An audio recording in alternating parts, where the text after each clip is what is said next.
आज बोलण्यासारखं बरंच होतं, पण व्हॉट्सअप चेक केलं की पहिल्यांदा पत्रकार बांधवांचं लाईव्ह दिसलं. आता म्हणलं मर्यादित बोलल्याशिवाय मार्ग नाही, काय गोष्टी बोलायच्या असल्या तर नेत्याची परवानगी घ्यावी लागते आणि त्याशिवाय बोलता येत नाही. बिन त्याशिवाय बोलणारा कार्यकर्ता नाही. पण आज आपल्या सर्वांच्या उपस्थितीत स्टेजवरील सर्व मान्यवर आदरणीय भुगे सर, सगळ्यांचे प्रेरणास्थान दिगंबररावजी बागल मामा आणि सगळ्यांचीच नावं घेत नाही, आधीच्या वक्त्यांनी सगळ्यांची नावं घेतली. त्या सगळ्यांची परवानगी घेऊन मी आपल्यासमोर दोन शब्द मांडण्याचा प्रयत्न करतो. मगाच्या भाषणात ऐकलं निधीच्या गप्पा चालल्या होत्या त्यावेळेस सर टाळी वाजली नाही, पण महावीर आबांनी भांडणं सोडली त्या गोष्टीवर टाळी वाजली. म्हणजे केमला निधी द्यायचा का पोलीस स्टेशनची मदत द्यायची हे लक्षात आलं. गमतीचा भाग वेगळा.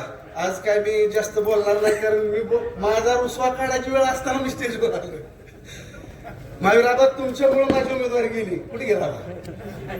पण तसं झालेलं असताना आज काय लय बोलण्याचा विषय नाही, पण बागल गटानं अनेक चंद्रगुप्त घडवलेले आहेत, अनेक धुरंधर नेते बागल गटानं घडवलेत.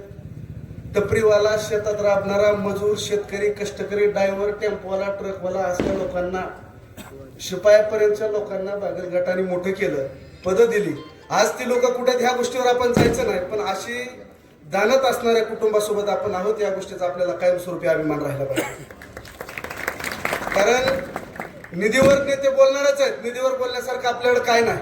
आपल्याकडे काय बोलण्यासारखं, मी काय नेत्यासोबत आहे हे मला सांगायचं आहे. तुम्ही नेते केमला काय देणार आहे मला माहित नाही, केमची लोक तुम्हाला काय मागणार आहेत हे मला माहित नाही, पण केमची लोक आणि केमचे उमेदवार जर आज आपल्या सोबत आहेत तर त्या लोकांचं तुम्ही अजिबात अपमान होऊन देणार नाही एवढी मला शाश्वती आहे. माहेरची साडीसारखं पिक्चर बघून रडणारी लोक आहेत आपल्याकडे, पण खऱ्या आयुष्यात गरिबाचं दुःख, गरिबाच्या डोळ्यातलं अश्रू बघून वाईट न वाटणाऱ्या लोकांमध्ये सुद्धा बागल गटाचं कार्यालय सतत उघडं असतं आणि त्या लोकांचं अश्रू पुसण्याचं काम हे ऑफिस करतं. ह्या गोष्टीचा आपल्यासारख्याला अभिमान वाटला पाहिजे. आज स्टेजवर बोलण्यासारखं भरपूर आहे, पण ह्यात नाविन्य एका गोष्टीचं आहे की आजच्या या स्टेजवर साडेपंचायत समिती गणाचे माजी सदस्य आणि ज्या व्यक्तीनं 15 वर्ष साडेपंचायत समितीची गावाची सेवा केली, साडेगावचे सरपंचपद भूषवलं, ते आदरणीय दत्ताभाऊ जाधव, गोटेगावची सेवा करायची संधी मिळालेल्या आदरणीय सचिनांना राऊत, कंदरचे भास्करांना मागे तोला मोलाची माणसं आज स्टेजवर आहेत. आणि ही गोष्ट नवीन आहे, ही तुम्हाला जरी नाही जाणवली तर ही पिटीत जाणवणार आहे, ह्या गोष्टीची शाश्वती नाही. आणि मी आपला जास्त वेळ घेणार नाही, कारण थोडक्यात बोलायचं मला सांगितलंय.